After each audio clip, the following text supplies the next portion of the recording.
అంగన్వాడీ హెల్పర్లకి, వర్కర్స్కి, సూపర్వైజర్స్కి నా హృదయపూర్వక నమస్కారాలు.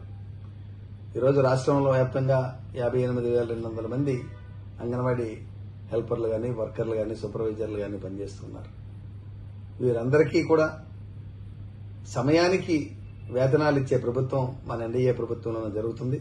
అది గౌరవ ముఖ్యమంత్రి చంద్రబాబు నాయుడు గారు ఉన్నప్పుడే వారి యొక్క సంక్షేమం కానీ, అభివృద్ధి కానీ, వాళ్ళకి సదుపాయాలు కానీ, ఒక ఆరోగ్య భద్రతలు కానీ అన్ని రకాలుగా కూడా వారికి గ్రాడ్యుయేటీలు వాళ్ళు కావాలనుకున్నటువంటి గ్రాడ్యుయేటీని కూడా మన ఎన్డీఏ ప్రభుత్వంలోనే విషయాన్ని మీకు ఈరోజు ముందుంచుతున్నాను.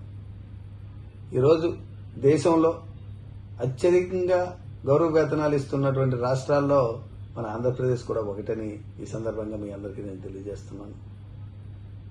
ప్రతి వర్కర్కి కూడా స్మార్ట్ ఫోన్ ఇచ్చి వాళ్ళ పనిని సులభతరం చేసి వాళ్ళకి అంగన్వాడీ కేంద్రాల్లో మంచినీరు, అలాగే మరుగుదొడ్లు వంటి సదుపాయాలను కూడా మెరుగుపరిచి అన్ని రకాలుగా వారికి గౌరవం తీసుకొచ్చే విధంగా మన ఎన్డీఏ ప్రభుత్వం ముందుందని చెప్పి సందర్భంగా మేము తెలియజేస్తున్నాను.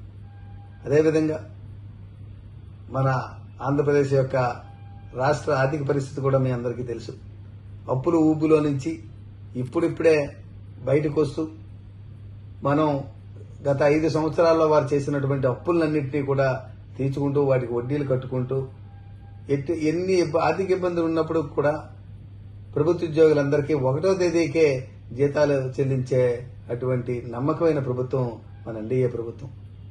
ఈ సమయంలో మీరందరూ కూడా మన ఆంధ్ర రాష్ట్ర అభివృద్ధికి మీరందరూ కట్టుబడి ఉండి మన ఆంధ్రప్రదేశ్ యొక్క ఆర్థిక పరిస్థితిని కూడా గుర్తు చేసుకుంటూ కూడా మీరందరూ కూడా ప్రభుత్వానికి సహకరించి భవిష్యత్తులో తప్పకుండా మీరు ఏదైతే 10 డిమాండ్లు చేశారో డిమాండ్లో 9 డిమాండ్లు ఆల్రెడీ నెరవేర్చి ఉన్నవి.